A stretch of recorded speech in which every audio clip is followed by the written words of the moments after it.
వీక్షకులకు స్వాగతం, నమస్కారం. ఇండియా టుడే నిర్వహించిన మూడ్ ఆఫ్ ది నేషన్ సర్వేలో జగన్మోహన్ రెడ్డి పార్టీ ఏ స్థాయికి దిగజారిపోయిందో స్పష్టంగా నిరూపించింది. ఇప్పటికిప్పుడు ఎన్నికలు జరిగితే పార్లమెంట్ స్థానాలు 1 లేక 2 మాత్రమే గెలిచే అవకాశం ఉందని, అలాగే 2024 ఎన్నికల్లో గెలిచిన 11 సీట్లలో మొత్తం కోల్పోయి 1 లేక 2 సీట్లు మాత్రమే అక్కడ కూడా గెలిచే అవకాశం ఉందంటూ విశ్లేషించింది. ఇండియా టుడే సర్వే మీద విశ్లేషించడానికి మనతో పాటు ఉన్నారు సోషల్ యాక్టివిస్ట్ శ్రీలత గారు. వారిని అడిగి India today mood of the nation survey గురించి మరిన్ని వివరాలు తెలుసుకునే ప్రయత్నం చేద్దాం. నమస్తే శ్రీలత. నమస్తే. మూడ్ ఆఫ్ ది నేషన్ పేరిట ఇండియా టుడే నిర్వహించిన సర్వేలో జగన్మోహన్ రెడ్డి పార్టీ ఇప్పటికిప్పుడు ఎన్నికలు జరిగితే ఎన్ని సీట్లు గెలిచే అవకాశం ఉందో స్పష్టంగా తెలియజేసింది. ఆ సర్వేని జగన్మోహన్ రెడ్డి పార్టీని ఎట్లా చూస్తారు, ఎట్లా విశ్లేషిస్తారు? ఏముందండి, పనికి మాలిన స్థానంలో నెంబర్ 1 స్థానంలో ఉంది వైఎస్ఆర్సీపీ పార్టీ. ఎందుకు అనుకోవాల్సి వస్తుంది, ఎందుకు పనికి మాలిన పార్టీ అనాల్సి వస్తుందంటే చేసినవన్నీ కూడా పనికి మాలిన పనులు కాబట్టి. ఈ రోజు కూడా వాళ్ళు చేసే పనులు, మాట్లాడే భాష, వాళ్ళ వ్యవహార శైలి, ఒక క్వశ్చన్ అడిగితే దానికి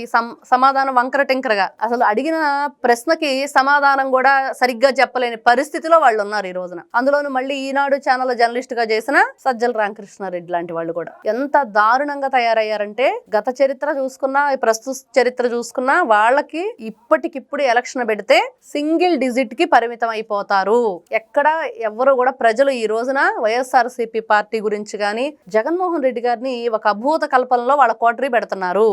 ఏంటంటే, నువ్వు లేకపోతే జనాలు అల్లాడిపోతున్నారయ్యా, మళ్ళీ నీ కోసం ఎదురు చూస్తున్నారని. అందుకనే పాపం పాదయాత్ర చేద్దాం అనుకుంటున్నాడు. అంటే జగన్మోహన్ రెడ్డిని కోటరీ పెడుతుందా, కోటరీని జగన్మోహన్ రెడ్డి పెడుతున్నాడా? కొన్ని విషయాల్లో ఈయన పెడతాడు, కొన్ని విషయాల్లో వాళ్ళు పెడతారు. అది సహజం. వాళ్ళు ఒకరినొకరు మోసం చేయటంలో వాళ్ళ లక్ష్యం ప్రజలను దోచుకోవడం, ఆ దోచుకుంటూ పంచుకోవడం. కొన్ని విషయాలు జగన్మోహన్ రెడ్డికి తెలియదని కోటరీ అనుకున్నది, కోటరీ కొన్ని విషయాలు తెలియకూడదని జగన్మోహన్ రెడ్డి అనుకుంటున్నాడు. ఏంటి ప్రధాన లక్ష్యం మీరంటున్నట్లుగా నిట్ట నిలువున ఆంధ్ర రాష్ట్రాన్ని దోచుకోవాలి. ఇంకా బ్యాలెన్స్ ఏముందో చూసి ఇప్పుడు మళ్ళీ పాదయాత్ర పెట్టి ఎక్కడెక్కడ స్థలాలు వదిలేసాం, ఎక్కడెక్కడ పొలాలు వదిలేసాం, అవి కూడా మన హస్తగతం చేసుకోవాలి అనేదే లక్ష్యంగా ఉన్నారు. మీరు గమనిస్తే 2004 ముందు చంద్రబాబు నాయుడు గారు సంపద సృష్టించి సైబరాబాద్ నిర్మించి రాష్ట్రాన్ని ఆర్థికంగా బలోపేతం చేస్తే 2004 తర్వాత దుర్మార్గుడు వచ్చి అవాకులు చవాకులు పేలి అధికారాన్ని చేపట్టి చంద్రబాబు నాయుడు గారు సృష్టించిన ఆర్థిక సంపదను మొత్తం దోచుకెళ్ళిపోయాడు.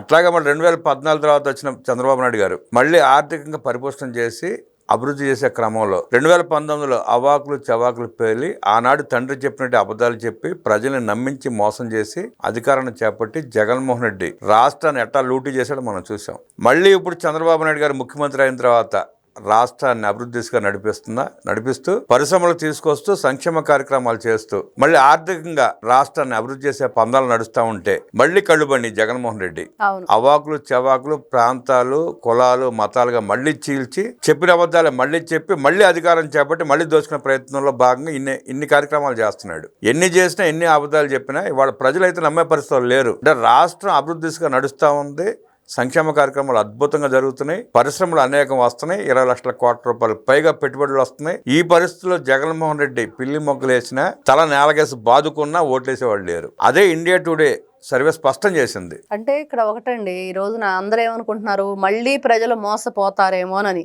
మరి ఆ మోసపోరు అనేది ఇక్కడ క్లారిటీ ఇచ్చింది ఏదైతే ఈ ఇండియా టుడే. ఖచ్చితంగా ఈ రోజున ప్రజలు ఆల్రెడీ ఎన్నిసార్లు మోసపోయాం, ఏ విధంగా మోసపోయాము, మన రాష్ట్ర పరిస్థితి ఏంటి, మరి ఎవరుంటే రాష్ట్రాన్ని ముందుకు నడిపిస్తారు అనేది వాళ్ళకు ఒక క్లారిటీ వచ్చింది. వాళ్ళు ఒక క్లియర్గా ప్రజలు 2024 ఎలక్షన్కి ఏ నిర్ణయం తీసుకున్నారో 29 ఎలక్షన్ కూడా అదే తీసుకుంటారు. అంటే అప్పుడు ఇంకా అడుగు ముందుకే వేస్తారు. ఎందుకంటే వచ్చిన 11 కూడా రావని చెప్పేది ఇప్పుడు వస్తున్న సర్వేలో నిర్ధారణ అయిపోయింది. జగన్మోహన్ రెడ్డి గ్రాఫ్ ఇలా పడిపోయింది. ఆయన ఏదో చెప్తున్నాడు, చంద్రబాబు నాయుడు గ్రాఫ్ పడిపోతుంది, నీ గ్రాఫ్ పడిపోయింది ఆల్రెడీ, అది చూసుకోవాలి. జగన్మోహన్ రెడ్డి గ్రాఫ్ ఎలా పడిపోయిందో, ఏ స్థాయికి దిగజారిపోయాడో పులివెందుల జడ్పీటీసీకి నిరూపించింది. అంటే రేపు జరగబోయే ఎన్నికల్లో ఇప్పుడు ఇండియా టుడే చెప్పింది తన సర్వేలో 1, 2 గెలుస్తారు ఎమ్మెల్యే సీట్లు కూడా అని. అవును, అంటే పులివెందులు కూడా గెలిచే పరిస్థితి లేదు. ఇప్పుడు జగన్మోహన్ రెడ్డి తలకాయ బాల్సినది ఏంటంటే, నేను ఎట్టాగా ఓడిపోతున్నాను, నా పార్టీలో గెలిచే సన్నాసులు ఎవరు రా బాబు అని చెప్పి భయపడి తిరుగుతున్నట్టున్నాడు. అంటే ఇప్పుడు అందుకనే కదండి, వీళ్ళు సరైన పరిపాలన అందించిన, ఆ నియోజకవర్గ ప్రజల అభివృద్ధి కోరుకున్నా, వీళ్ళు అసెంబ్లీకి వెళ్ళినా మరి జగన్మోహన్ రెడ్డి ఓడిపోయి వాళ్ళు గెలుస్తారు. అందుకని నేను చెడిపోయింది కాక వాళ్ళని కూడా చెడగొట్టాలి, వాళ్ళను కూడా రాంగ్ అని నేను చూపించాలి, నేను ఒక్కడనే కాదు మీరు కూడా నాతో పాటు ఉన్నారు, నేను ఒక్కడనే చెడ్డైతే ఎట్లాగా అన్న ధోరణిలో జగన్మోహన్ రెడ్డి ముందుకు తీసుకువెళ్తున్నాడు. మరి ఎందుకు వాళ్ళు వెళ్ళి అసెంబ్లీకి మాట్లాడట్లేదు, ఎందుకు అసెంబ్లీకి వెళ్ళి వాళ్ళ వాయిస్ వినిపించట్లేదు? ఈ రోజున జగన్మోహన్ రెడ్డి గారిని కూడా రాబాబు నువ్వు వచ్చి నువ్వు ఏదైతే నువ్వు అడగాలనుకుంటున్నావో అవన్నీ అసెంబ్లీలో అడుగు అని అంటున్నా కూడా వచ్చే ధైర్యం ఆయన చేయట్లేదు. వస్తే బతుకంత బస్ స్టాండ్ అవుద్దిగా, చేసిన తప్పిదాలు మొత్తం బయటపడతాయి, అన్ని బయటకు వస్తాయి, వాళ్ళ దోపిడీలు మొత్తం బయటకు వస్తాయి, అందుకే పారిపోతాయి. ఆల్రెడీ 11తో బస్ స్టాండ్ అయిపోయింది బ్రతుకు, ఇంకేం లేదు. కాకపోతే ఆ ఉన్న కొంచెం కూడా పరువు ఎందుకు పోగొట్టుకోవాలి అనేది. ఈ రోజున చెల్లెలు, నీ సొంత తోడబుట్టిన చెల్లెలే నిన్ను ఉతికారేస్తుంది ఊరు వాడ, మామూలుగా కాదు. నువ్వు ఎన్ని జన్మలు ఎత్తినా కూడా ఇంకా సీఎం అవటం జరగని పని అని చెప్తుంది. ఇంకా అంతకుమించి ఇంకేం కావాలి? నీ తోడబుట్టిన చెల్లెలే నీకు ఓటేయకుండా, నిన్ను కన్న తల్లే నీకు ఓటేయకుండా, మరి నువ్వేంటి, నువ్వు చేసిన పరిపాలన ఏంటి, నీ ఆలోచన విధానం ఏంటని చెప్పి తెలిసిన తర్వాత కూడా ఇంకా జగన్మోహన్ రెడ్డి నేను వస్తాను, నేను గెలుస్తాను, వై నాట్ 175 అని చెప్పి కలలగంటూ కళ్ళు మూసుకుంటూ ఇట్లా అయిపోతాయి అంటున్నాడు కదా.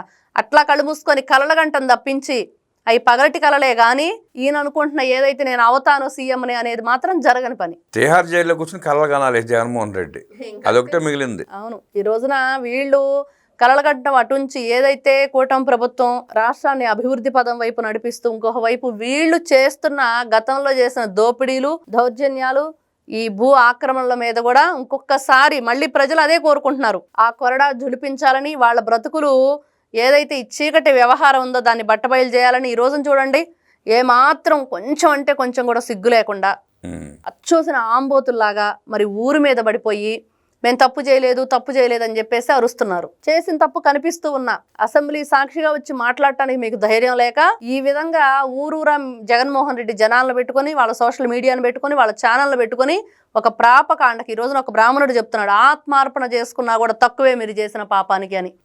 మరి ఇలాంటి పాపాలు చేసి ఆత్మార్పణకు కూడా తక్కువే అన్నంత నీచమైన ఘోరాలకు మీరు పాల్పడి ఈ రోజున ఇంకా ప్రజలు ఏ మొహం పెట్టుకుని మీరు ఓట్లు అడుగుతారు? ఏ మొహం పెట్టుకుని జగన్మోహన్ రెడ్డి పాదయాత్ర చేస్తాడు? ఇంకా మాకు మళ్ళీ మేము గెలుస్తాం, మేము వస్తాం అధికారంలోకి, వచ్చినా కూడా ఏమంటున్నారండి, నరికేస్తామంటున్నారు రపరప. ఇక్కడ ఖాళీకి కూర్చున్నారు, అందరూ వీళ్ళు వచ్చి నరికితే నరికించుకోవడం ఖాళీకి కూర్చున్నారు. మరి అలానే ఉంది కాబట్టి జగన్మోహన్ రెడ్డి గారు జైలుకి వెళ్ళటం తప్ప చేసేది ఏమీ లేదు అనేది ఈ సర్వేలో నిర్ధారణ అయిపోయింది. దారుణంగా ఓటమి పాలైపోయిన తర్వాత సమీక్షించుకుని ఎందుకు ఓడిపోయాం, ఏ రకంగా ఓడిపోయాం, ఎక్కడ తప్పులు చేసాం అని సమీక్షించుకోకుండా, సరిదిద్దుకోకుండా ఇవాటికి టీటీడీ లడ్డూలో కల్తీ నెయ్యి వాడారు, స్పష్టం అది. ఆనాడు చైర్మన్గా ఉన్న సుబ్బారెడ్డి సుప్రీంకోర్టుకి వెళ్ళి సిట్టు బాబు మీరే విచారణ జరిపించండి అంటే సుప్రీంకోర్టు సిట్టు వేసి విచారణ జరిపించింది. సుప్రీంకోర్టు వేసిన సిట్ విచారించి ఛార్జ్షీట్ సబ్మిట్ చేసింది.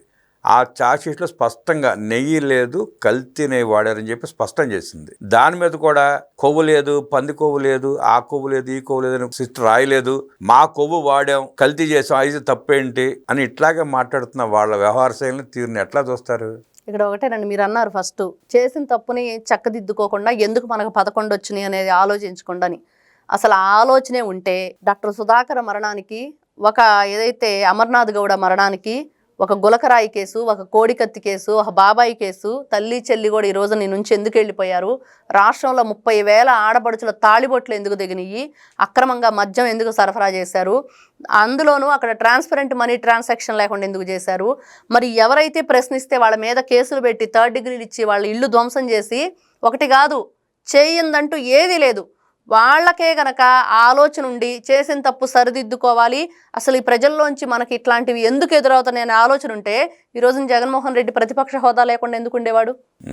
ఆలోచన లేదు వాళ్ళకి, లేదు కాబట్టే ఈ అడ్డగోలుగా దోచుకున్నారు, ఈ రోజున అడ్డగోలుగా మాట్లాడుతున్నారు. ఇలాంటి వ్యక్తులకి తలాతోక లేని వ్యవహారం, అడ్డగోలుగా మాట్లాడటం, అదే ముందుకెళ్తున్నారు. ఈ గులకరాళ్ళు గనక మన రేకు డబ్బాలో వేసి కొట్టినట్టుగా ఉంటుంది తప్పించి ఎక్కడ ఒక అర్థవంతమైన మాట కానీ, ఇదిగో మీరు అడిగిన దానికి సమాధానం ఇదిగానే చెప్పే ఇది వాళ్ళ దగ్గర లేదు. వాళ్ళ దగ్గర ఎప్పుడు వాళ్ళు మారరు, వాళ్ళ జీవితం ఇంతే.